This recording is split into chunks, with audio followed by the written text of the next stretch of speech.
Class 10th physics पाठ 1 प्रकाश का परावर्तन। गोलीय दर्पण के परावर्तन पृष्ठ की वृत्ताकार सीमा रेखा का व्यास कहलाता है। ऑप्शन 1 है मुख्य फोकस, बी वक्रता त्रिज्या, सी प्रधान अक्ष, डी गोलीय दर्पण का द्वारक। तो इसका सही उत्तर हो जाएगा ऑप्शन नंबर डी गोलीय दर्पण का द्वारक। ये क्या होता है देखिए, अपने पास एक प्यारा सा चीज़ है। ये कहना क्या चाह रहा है कि अगर ये दर्पण है ना, तो इस दर्पण का जो है यहाँ से लेकर के यहाँ तक की जो दूरी होती है, ये अपने पास प्रधान अक्ष है। तो यहाँ से जो दर्पण के परावर्तक सतह का जो वृत्ताकार है, इसका यहाँ से लेकर के यहाँ तक का जो सीमा है, उसका जो है दूरी क्या कहलाता है? इसको कहते हैं गोलीय दर्पण का द्वारक। अंग्रेजी में बोले तो अपर्चर इसको कहा जाता है। आगे देखते हैं, दंत विशेषज्ञ किस दर्पण का उपयोग मरीजों के दांतों का बड़ा प्रतिबिंब देखने के लिए करता है? समतल दर्पण, अवतल दर्पण, उत्तल दर्पण या इनमें से सभी? तो इसका सही उत्तर हो जाएगा ऑप्शन नंबर बी अवतल दर्पण। यदि अब यहाँ से तीसरा क्वेश्चन, यदि किसी बिंब का प्रतिबिंब का आवर्धन ऋणात्मक है, बोले तो नेगेटिव, किसी चीज़ का अगर वो मान नेगेटिव है ये, तो बताना है कि उस प्रतिबिंब का प्रकृति कैसी होगी? वास्तविक और उल्टा, वास्तविक और सीधा, आभासी और सीधा, आभासी और उल्टा। तो इसका सही उत्तर हो जाएगा वास्तविक और उल्टा। समझेंगे क्या बता रहा है। यदि किसी बिंब का प्रतिबिंब आवर्धन ऋणात्मक है तो उस प्रतिबिंब की प्रकृति कैसी होगी? यानी कि अपने पास ना एच डैश जो है, एच डैश नेगेटिव है, एच डैश जो है क्या चीज़ है? नेगेटिव है। आवर्धन ऋणात्मक, ये जो है कैसा है? एच डैश ऋणात्मक है ना। तो ऋणात्मक का मतलब क्या होता है कि अगर प्रतिबिंब नीचे की ओर लटकी हो, नीचे की ओर लटकी हो, तो उसका मान जो होगा क्या हो जाएगा? ये नेगेटिव हो जाएगा। तो ये उल्टा लटका हुआ है, और ना जो चीज़ें लटका हुआ होता है उल्टा, तो कैसी होती है? वास्तविक होती है और उल्टा होती है। ऑप्शन नंबर इसका ए हो जाएगा। 4 में बता रखा है, निम्नलिखित में से कौन उत्तल दर्पण की फोकस दूरी है जिसकी वक्रता त्रिज्या 32 सेंटीमीटर है? दर्पण है उत्तल दर्पण। उत्तल दर्पण का जो है फोकस दूरी क्या हो जाएगा? धनात्मक हो जाएगा। तो ये ऑप्शन नंबर बी और ऑप्शन नंबर डी तो नहीं होंगे।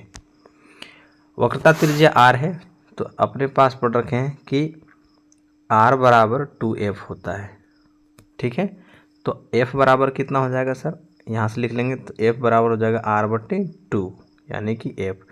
तो 32 का आधा कर लेंगे तो कितना हो जाएगा? 32 का आधा कितना हो जाएगा? 16। 32 का आधा कितना हो जाएगा? 16।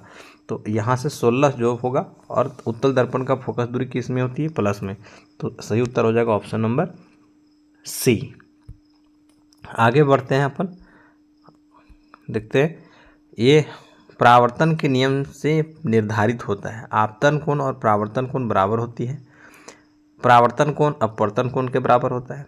आपतन कोण विचलन कोण के बराबर होता है। तो इसका सही उत्तर हो जाएगा ऑप्शन नंबर ए।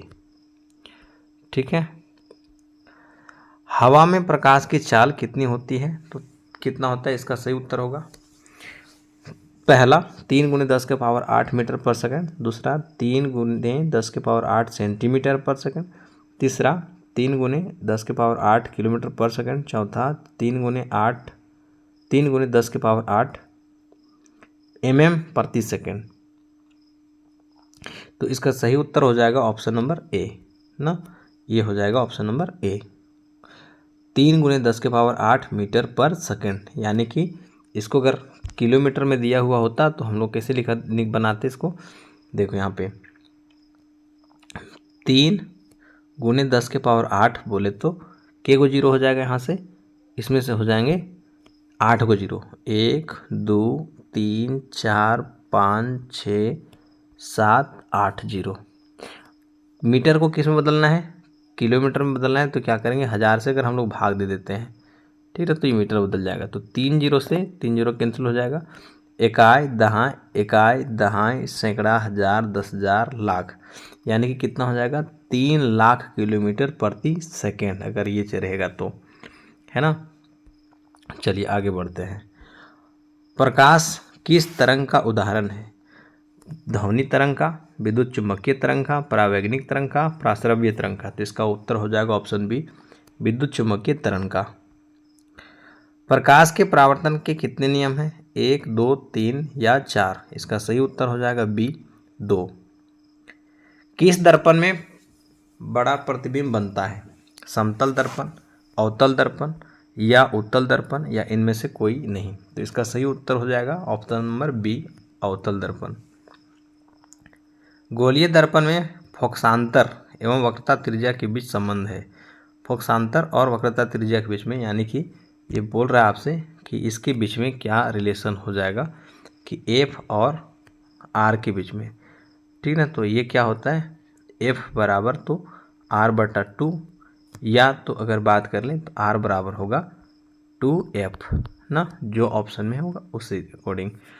तो देख लेते हैं अपने पास कौन सा है, आर बराबर 2r, आर बराबर एफ बराबर आर, या यहाँ से बता रखा अपन ए बराबर आर बटा 2। तो इसका सही उत्तर हो जाएगा ऑप्शन नंबर सी ना, एफ बराबर आर बटा 2, यानी कि वक्रता त्रिज्या का आधा होती है फोकस दूरी ना। सर्च लाइट का परावर्तक सतह कैसा होता है, ठीक ना। तो ऑप्शन नंबर उत्तल लेंस ना, दूसरा अवतल लेंस, तीसरा समतल होता है, या उत्तल और या अवतल दोनों होते हैं।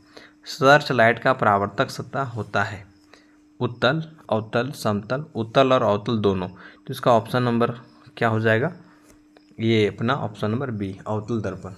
ये वास्तव में सर्च नहीं है, ये है टॉर्च, ठीक ना। टॉर्च का जो है परावर्तक सतह कैसा होता है, तो ऑप्शन नंबर बी हो जाएगा।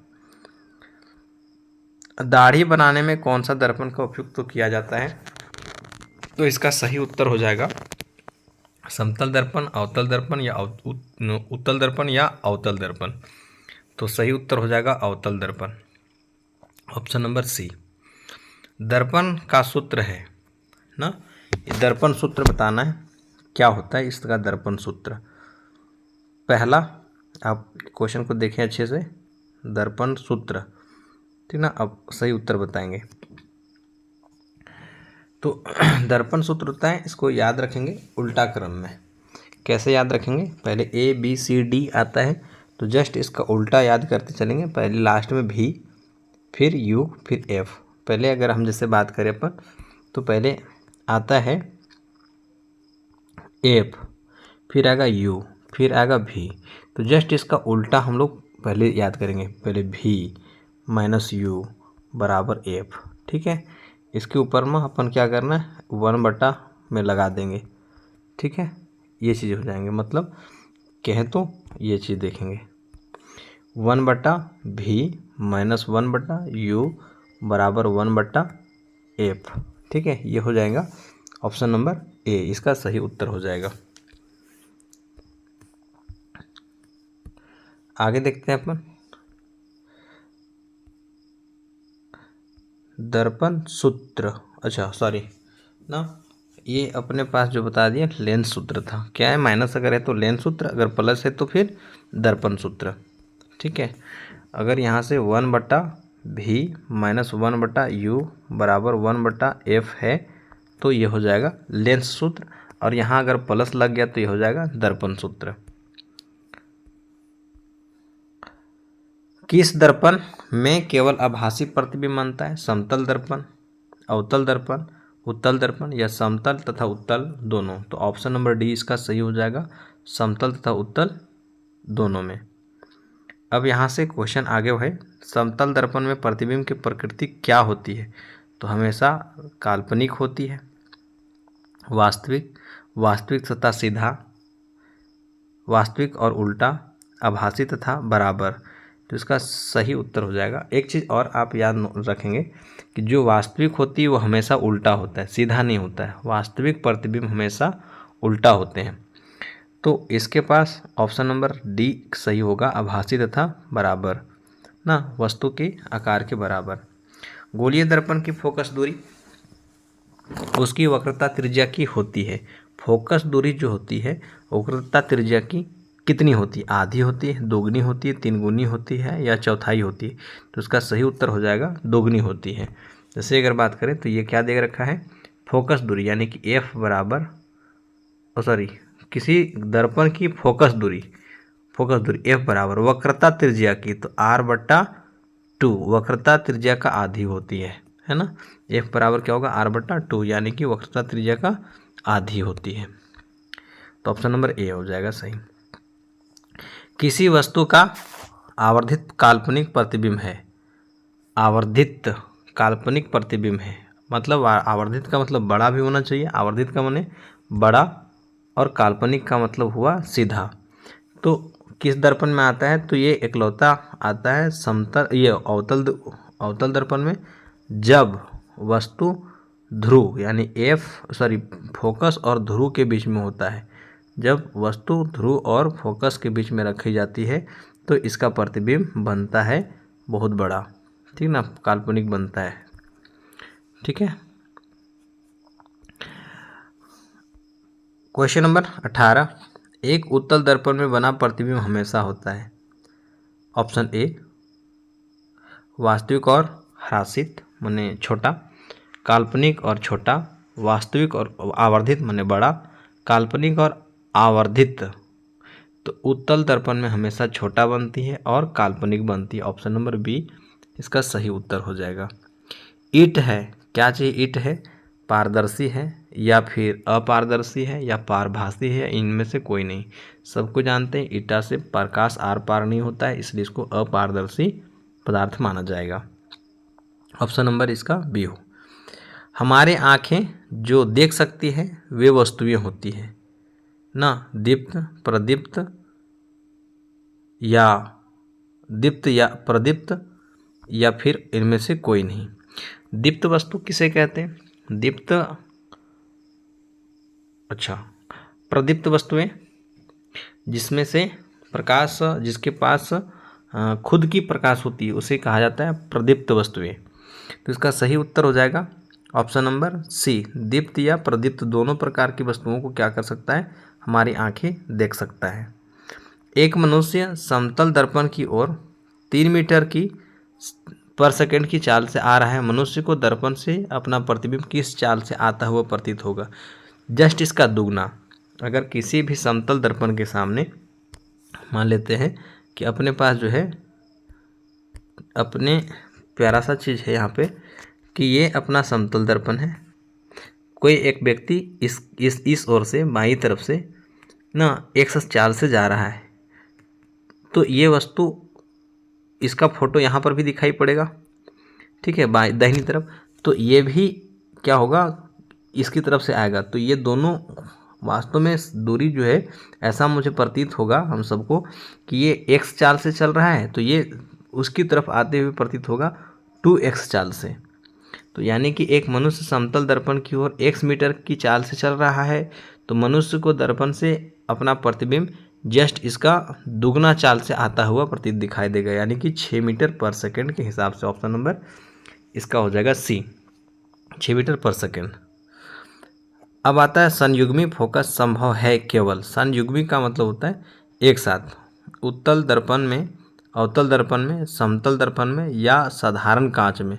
तो इसका सही उत्तर है ऑप्शन नंबर बी। संयुग्मी का मतलब क्या हो रखा है यहाँ पर ही देखना, ये जितने भी प्रधान अक्ष के समानांतर आते हुए किरणें है ना, यहाँ से फोकस, जहाँ से ये प्रधान अक्ष से आने वाली किरण ये सब दर्पण से टकराने के बाद यहाँ आकर के क्या होती है, मिल जाती है। इसको कहा जाएगा संयुग्मी। सभी के सभी एक जगह आकर के एकत्रित हो रहे हैं, तो ये संयुग्मी कहाँ पर ही है संभव? केवल तो केवल अवतल दर्पण में ही संभव है। एक उत्तल दर्पण की फोकस दूरी 20 सेंटीमीटर है, इसकी वक्रता त्रिज्या होगी। उत्तल दर्पण की फोकस दूरी कितनी है? 20 सेंटीमीटर। एफ बराबर कितना दे रखा है? तो एफ बराबर 20 है, तो वक्रता त्रिज्या कितना हो जाएगा? तो एफ बराबर अपना क्या चीज़ देख रखे, एफ बराबर होता है R/2। तो यानी कि आर बराबर कितना हो जाएगा? आर बराबर 2F। तो आर बराबर कितना होगा? 2F। ठीक है, तो आर कितना है? तो एफ तेरे हमारे पास कितना दे रखा है? 20।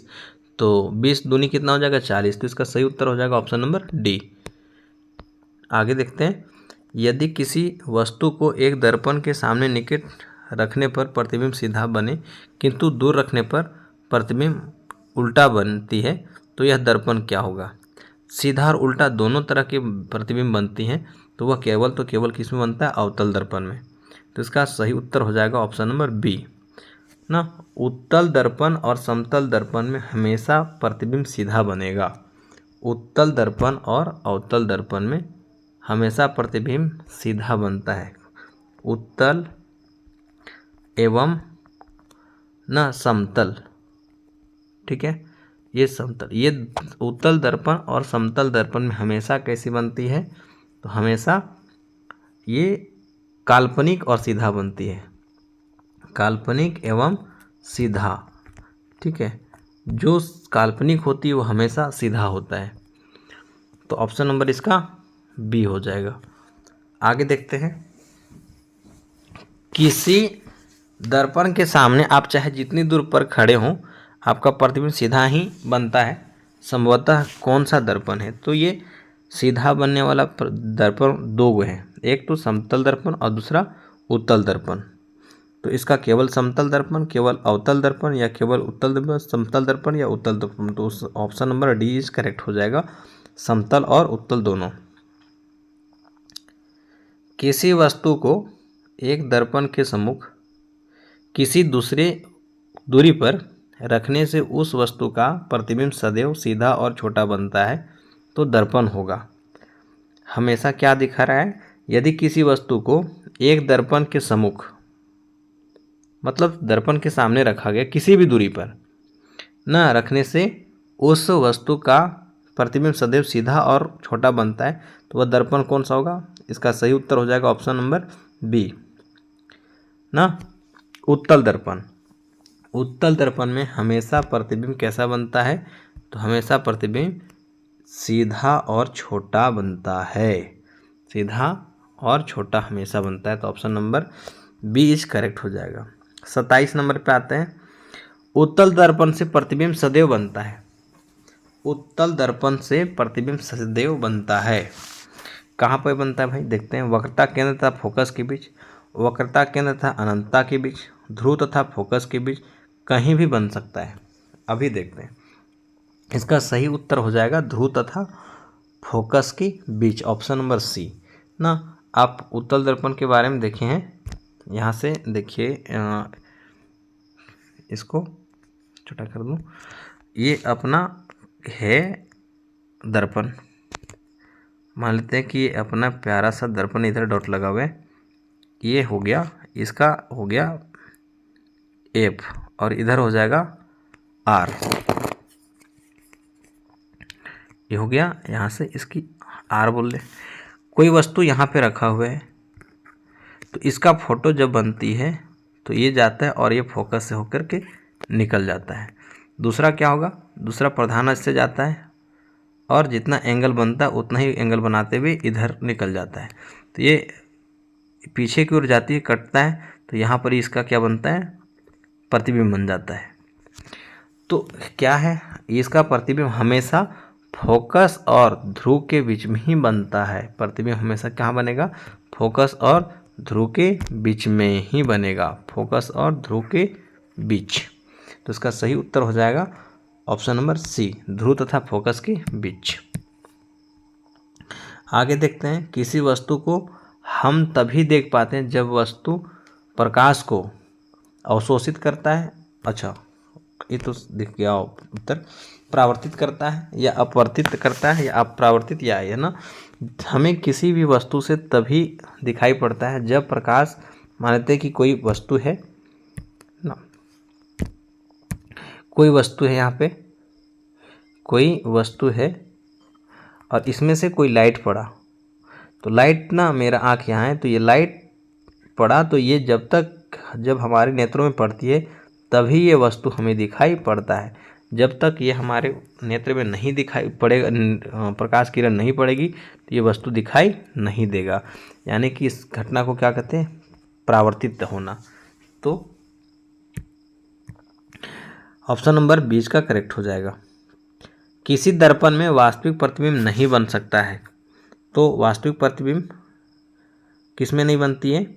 तो समतल दर्पण में का वास्तविक प्रतिबिंब नहीं बनता है, बाकी अवतल और उत्तल दोनों में बन जाते हैं।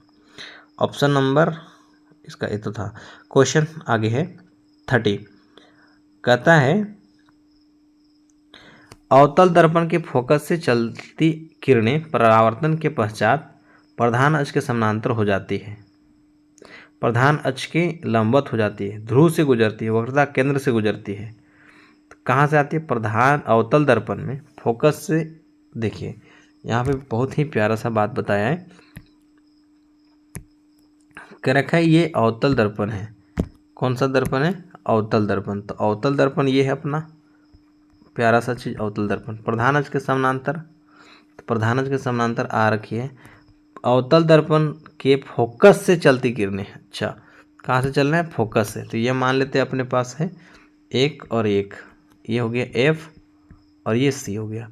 फोकस से जाने वाली किरण, फोकस से जाने वाली किरणें, एक सेकेंड,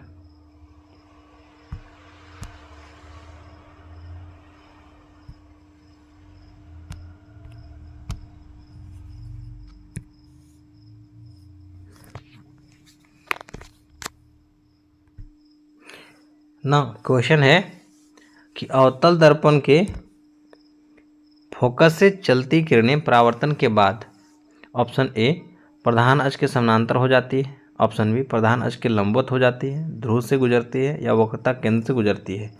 क्वेश्चन क्या बता रखा है कि ये मान लीजिए कि अपने पास ये यहाँ से लेकर के यहाँ तक क्या चीज़ है? ये वो दर्पण है, अवतल दर्पण, और ये अपना है प्रधान अक्ष, ये अपना फोकस है, ये केंद्र है। तो यहाँ से इससे जाते हुए किरणें, फोकस से जाते हुए किरणें दर्पण से टकराने के बाद ये प्रधान अक्ष के समानांतर हो जाती है ना। ये इसका सही उत्तर हो जाएगा, प्रधान अक्ष के समानांतर हो जाती है। Option number A is correct हो जाएगा। आगे देखते हैं, क्या समतल दर्पण में बने प्रतिबिंब को पर्दे पे उतारा जा सकता है? समतल दर्पण, पर्दे पे वही प्रतिबिंब को उतारा जा सकता है जो वास्तविक होते हैं। तो वास्तविक समतल दर्पण में कभी भी वास्तविक प्रतिबिंब नहीं बनता है, अतः हम इसे नहीं उतार सकते हैं। प्रकाश, ऑप्शन नंबर 32, प्रकाश की एक किरण किसी समतल दर्पण पर 60 डिग्री का कोण बनाते हुए टकराती है, तो उसका परावर्तन कोण कितना होगा? तो आपतन कोण 60 डिग्री है, तो परावर्तन कोण भी कितना होना चाहिए? 60 डिग्री। और एक सेकेंड ना, क्या बता रखा है, सॉरी, इसको ना क्या क्वेश्चन बताया, प्रकाश की किरण किसी समतल दर्पण पर, अच्छा समतल दर्पण पर, तो ये अपने पास क्या हो रखा है? मान लेते हैं यहाँ पर ही बना हुआ है ये समतल दर्पण। तो प्रकाश की किरण किसी समतल दर्पण पर 60 डिग्री का कोण बनाते हुए टकराती है। अच्छा, इससे 60 ऐसे बनाते हुए, ये 60 डिग्री का कोण इधर बन रखा है, 60 डिग्री कोण बनाते हुए टकराती है, ठीक ना, कोण बनाते हुए टकराती है। तो उसका परावर्तन कोण कितना होगा? तो ये मान लेते हैं कैसे बनाते हुए कटी है, तो ये इसका नॉर्मल है, ये इसका मान लेते हैं नॉर्मल है, और यहाँ से ये टकराते हुए आई है और यहाँ से ये ऐसे निकल गई है, ठीक है। तो इधर 60, तो ये वाला 60 है, तो ये वाला भी इधर क्या होगा? 60 होगा। लेकिन हमें पूछ रखा है परावर्तन कोण के बारे में, ठीक है।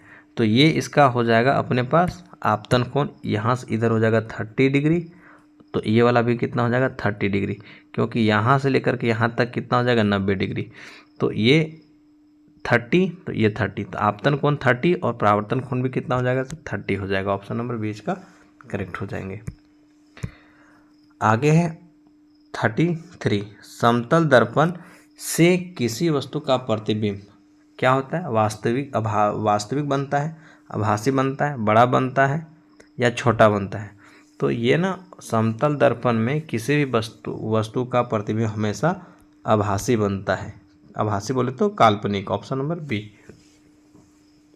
करेक्ट होगा।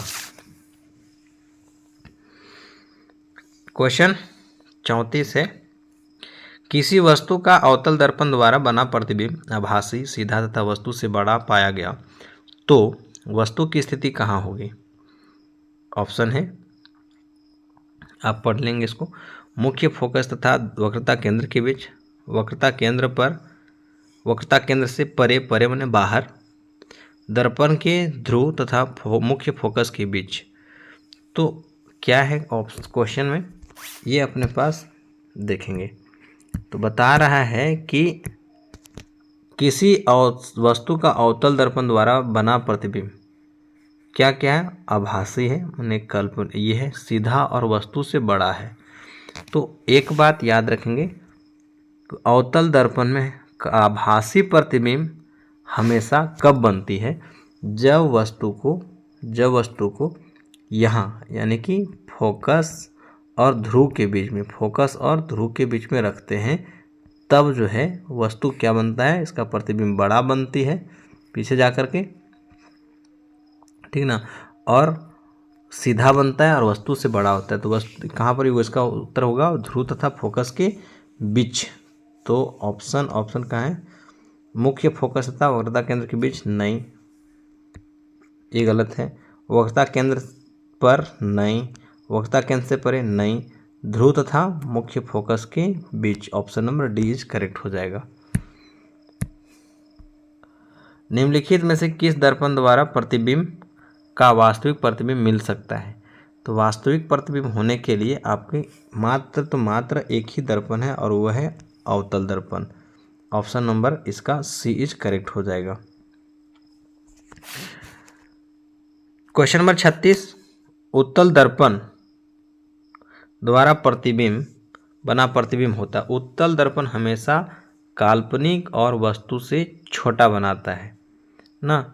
तो कैसा होगा? सीधा और उल्टा, ये तो नहीं है। ऑप्शन हमेशा सीधा, हमेशा उल्टा, सीधा भी और उल्टा भी नहीं। Option number A is correct हो जाएगा, हमेशा सीधा बनाता है।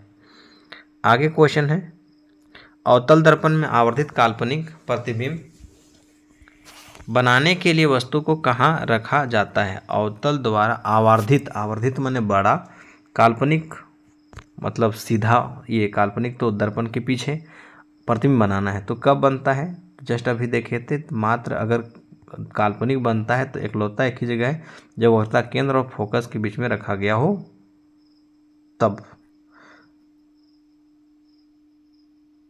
ऑप्शन ये गलत है, एक सेकेंड ना। अवतल दर्पण में आवर्धित काल्पनिक प्रतिबिंब बनाने के लिए वस्तु को कहाँ रखा जाता है? Option number D is correct हो जाएगा, वक्रता केंद्र तथा फोकस के बीच में।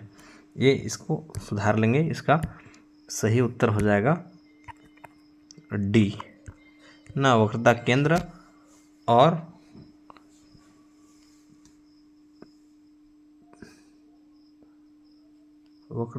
और फोकस के बीच, ठीक ना।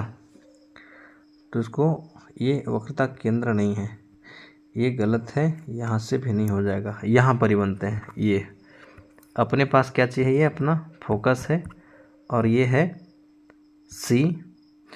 अवतल दर्पण में आवर्धित काल्पनिक प्रतिबिंब बनाने के लिए, आवर्धित माने बड़ा और काल्पनिक माने सीधा होना चाहिए, तो ये यहाँ पर ही हो जाएगा, फोकस और ध्रुव के बीच में। ऑप्शन यहाँ है नहीं, ये फोकस तथा ध्रुव के बीच का हो जाएगा, फोकस तथा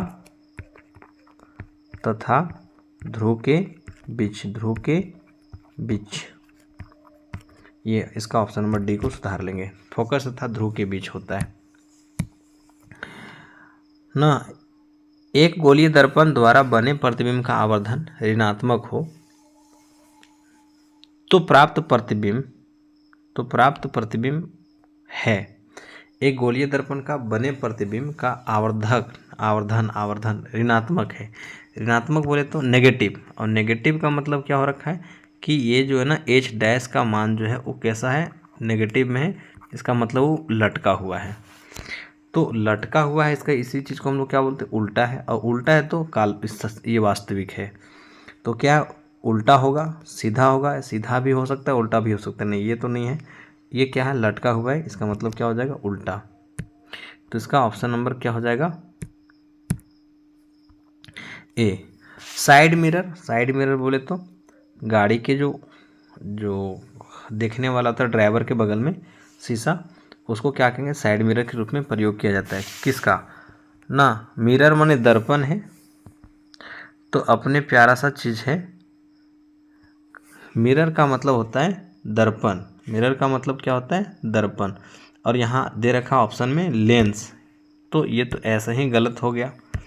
दे रखा है आपके पास मिरर और यहाँ पर ही है लेंस लिखा हुआ। मिरर माने दर्पण होता है, तो ये लेंस है, ये लेंस है, तो ये नहीं होगा। तो ये बात तीनों के तीनों क्या हो, गलत हो गया। तो option number D is correct हो जाएगा, इनमें से कोई नहीं होगा। उत्तल दर्पण, उत्तल दर्पण का प्रयोग किया जाता है साइड मिरर के रूप में। Option number D is correct हो जाएगा। ये ना यहाँ लेंस है, इसको सुधार लेंगे। लेंस नहीं प्रयोग करते हैं, किस चीज़ का प्रयोग करते हैं, उत्तल दर्पण का प्रयोग किया जाता है। सोलर कुकर में व्यवहार किया जाता है। सोलर कुकर ना, इसमें से प्रयोग करते हैं अवतल दर्पण का, उत्तल दर्पण का, या समतल दर्पण का, या परावलयीय दर्पण का। तो इसका सही उत्तर हो जाएगा अवतल दर्पण का, ऑप्शन नंबर ए। आगे है सर्च लाइट का परावर्तक सतह होता है। ये हमने इस क्वेश्चन को पढ़ रखा है, जबर 2 बार हो गया, रिपीट हो रखा है क्वेश्चन। प्रकाश की किरण गमन करती है सीधी रेखा में, टेढ़ी रेखा में, किसी भी दिशा में, उपर्युक्त सभी में से में। तो प्रकाश की किरणें सीधी रेखा में हमेशा गमन करती है, ये सत्य है। लेकिन हमेशा करे ये सत्य नहीं है। सीधी रेखा में, जनरली सीधी रेखा में करती है। प्रकाश तरंग उदाहरण है, ये क्वेश्चन भी रिपीट किया हुआ है ना, तो इसका विद्युत चुंबकीय त्वरण होगा जाएगा। काल्पनिक प्रतिबिंब होता है, सीधा होता है, औंधा होता है, या उल्टा होता है, और ये चीज़ें तिरछा होता है। तो काल्पनिक प्रतिबिंब यानी कि हमेशा सीधे होते हैं, जो दर्पण के पीछे बनते हैं। काल्पनिक प्रतिबिंब दर्पण के पीछे बनेंगे ना, हमेशा सीधे होते हैं। समतल दर्पण में ऑप्शन नंबर इसका 45, सॉरी क्वेश्चन नंबर 45, समतल दर्पण में प्रतिबिंब का आवर्धन होता है। तो आवर्धन यानी कि m बराबर, आवर्धन का मतलब हुआ m बराबर ना, m बराबर होता है v ना, अपने पास माइनस h डाइस बटा h ना, एक ये चीज़ हो जाएंगे, कितना हो जाएगा, h डाइस बटा h। तो दर्पण में जितना बड़ा वस्तु होती है उतना ही बड़ा प्रतिबिंब भी होता है। तो ये दोनों कट चुके आएंगे 1, तो इसका वैल्यू कितना हो जाएगा, 1 के बराबर। ऑप्शन नंबर सी, ये हो जाएंगे अपना। आगे है क्वेश्चन, उत्तल दर्पण में परावर्तक सतह का लंबवत गिरती किरणें को फोकस क्या करती है। अभिसारित मतलब जमा करना, अपसारित माने फैला देना, या समानांतर ने सीधा पार होने देना। अपसारित को हो तो लगती है। तो उत्तल दर्पण में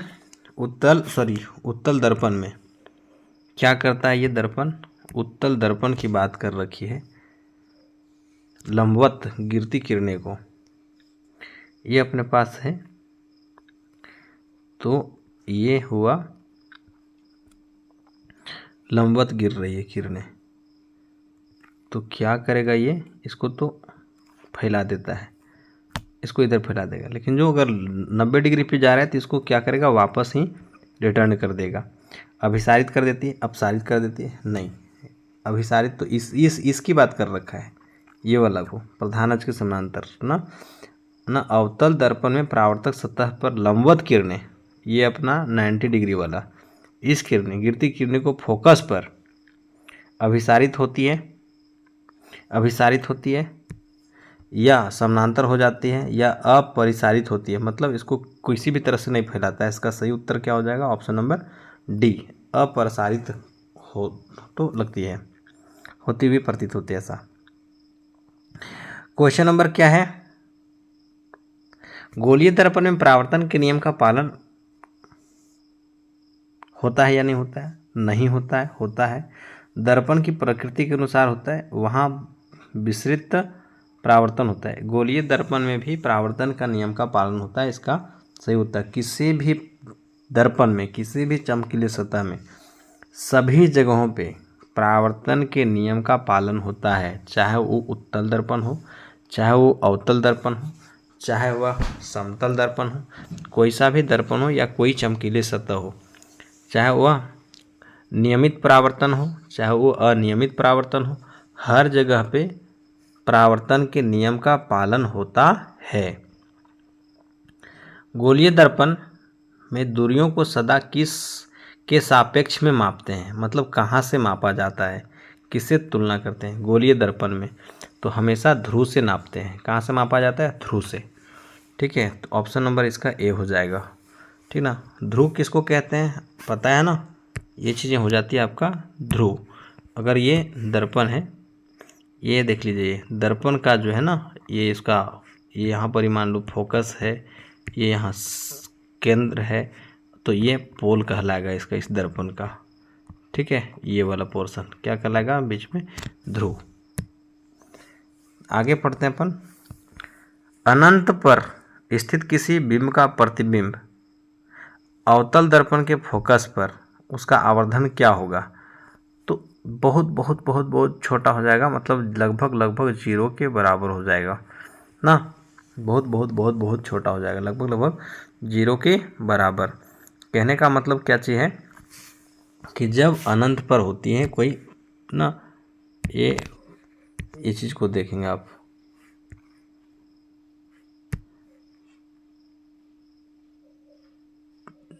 यहाँ पे ये दर्पण है, अवतल दर्पण, और यहाँ पे ये अपना फोकस है। तो अनंत से आने वाली ये वस्तु है, तो यहाँ से आने वाली किरणें क्या होती है? दर्पण से टकराने के पश्चात फोकस से जाकर के गुजर जाती है। तो यहाँ से जाती है प्रधान अक्ष के समानांतर, और यहाँ से फिर फोकस से होते निकल जाती है। जहाँ पर ये प्रतिच्छेद होता है ना, जहाँ पे प्रतिच्छेद हुआ ये चीज़ें, ठीक ना, वहाँ पे जाकर के फोटो बनता है। तो बिल्कुल बिंदु के समान बनती है, मतलब एम जो है बिल्कुल कितना हो जाता है इसका आवर्धन, मतलब सबसे एम का मतलब आवर्धन का मतलब होता है कितना बड़ा प्रतिबिंब बन रहा है ना। तो यहाँ पर इसका सही उत्तर क्या हो जाएगा? बिल्कुल जीरो, मतलब जीरो के समान बनता है यहाँ पे। मोटर गाड़ी के चालक के सामने लगा रहता है समतल दर्पण, उत्तल दर्पण या अवतल दर्पण, एक पतला लेंस। तो मोटर गाड़ी के चालक के सामने लगा होता है कौन सा? तो मतलब साइड मिरर के रूप में लगाया जाता है कौन सा लेंस? तो बोलेंगे इसका सही उत्तर हो जाएगा उत्तल दर्पण, है ना। साइड मिरर के रूप में किसी अवतल दर्पण द्वारा आभासी यानी काल्पनिक, सीधा और आवर्धित का मतलब होता है बड़ा प्रतिबिंब बनता है जब वस्तु बिंब से कहाँ पर होती है। तो किसी अवतल दर्पण द्वारा आभासी यानी काल्पनिक, सीधा और आवर्धित, ये हमेशा हमने पढ़ रखा है फोकस और ये अपना ध्रुव के बीच जब रहे तब, फोकस था ध्रुव के बीच हो तब। तो ऑप्शन नंबर डी इसका उत्तर हो जाएगा। इससे पहले भी क्वेश्चन रिपीट हो रखा है।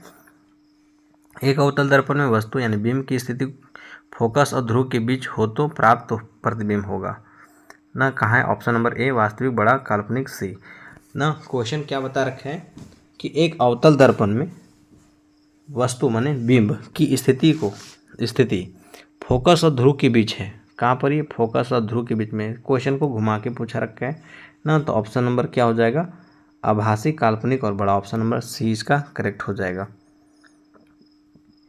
अवतल दर्पण की फोकस दूरी वक्रता त्रिज्या की ये भी क्वेश्चन को रिपीट किया गया है। कहाँ पर स्थित होने पर वस्तु का प्रतिबिंब अवतल दर्पण के फोकस पर बनता है? तो फोकस पे बनने वाली बात है, तो अभी इसका भी क्वेश्चन को हमने कहाँ पढ़ रखा है, केवल क्वेश्चन को घुमाया जा रहा है।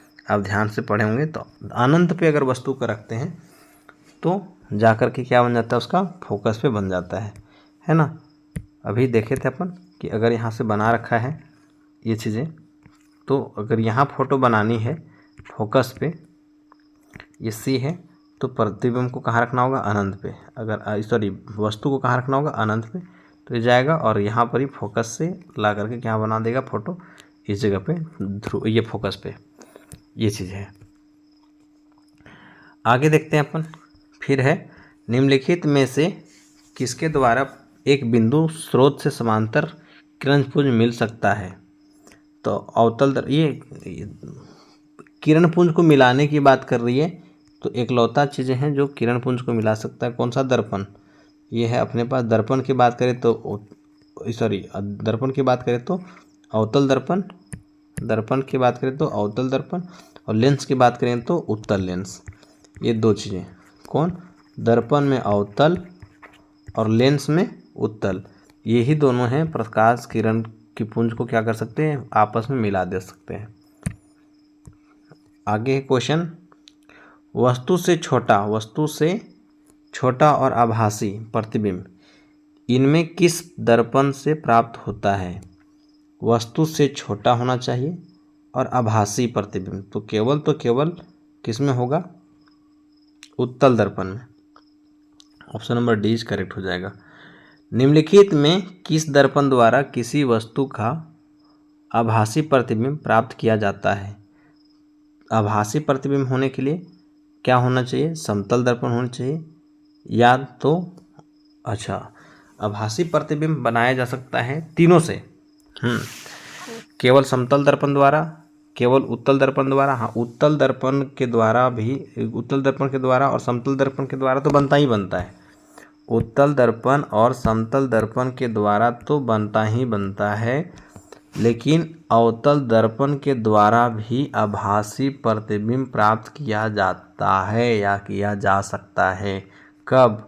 जब ये वस्तु को यहाँ पर ही फोकस और ध्रुव पर रखेंगे, तब ये ना इसका फोटो क्या बनेगा, बड़ा बनेगा और काल्पनिक बनेगा। तो option number D is correct हो जाएगा तीनों से।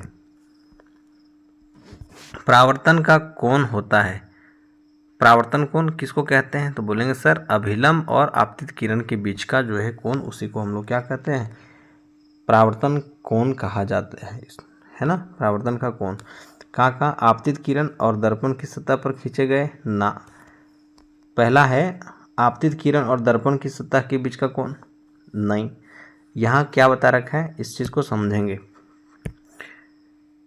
यहाँ प्यारा सा ये चीज़ें हुआ दर्पण ना, इधर मैंने लगा रखा है तो ये हो जाएगा दर्पण, और ये वाला यहाँ से एक ऐसे और एक यहाँ ऐसे, तो ये कोण को बोलेंगे अपन दर्पण और आपतित किरण के बीच का कोण।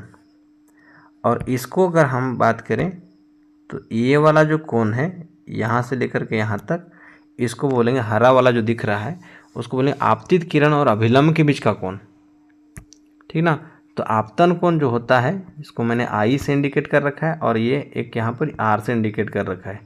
तो आई जो होता है ये आपतन कोण है, और आर जो है ये परावर्तन कोण है। तो आपतन कोण कौन है, तो बोलेंगे आपतन कोण होने के लिए अभिलंब और आपतित किरण के बीच का कोण को हम लोग क्या कहेंगे, ये कोण और ये कोण ना, ये हो जाएगा आपतित किरण, और इधर से अभिलंब के बीच का जो कोण होगा वही आपतन कोण कहलाता है। और यहाँ से बोले तो परावर्तन कोण किसको कहेंगे, तो ये अभिलंब और परावर्तित किरण के बीच का जो कोण होगा उसी को हम लोग क्या कहेंगे, परावर्तन कोण कहेंगे। तो आपतित किरण और दर्पण के बीच का कोण ये नहीं होगा। आपतित किरण और दर्पण की सतह पर खींचे गए अभिलंब के बीच का कोण, नहीं, ये नहीं होगा। परावर्तित किरण और दर्पण की सतह के बीच का कोण, ये नहीं होगा। परावर्तित किरण और दर्पण की सतह पर खींचे गए अभिलंब के बीच का कोण, हाँ, option number D is correct हो जाएगा, है ना। तो इसका सही उत्तर डी हुआ। और इस तरह से आपके पास टोटल 58 क्वेश्चन हुए। आपके कितने उत्तर सही हुए हैं आप कमेंट करें।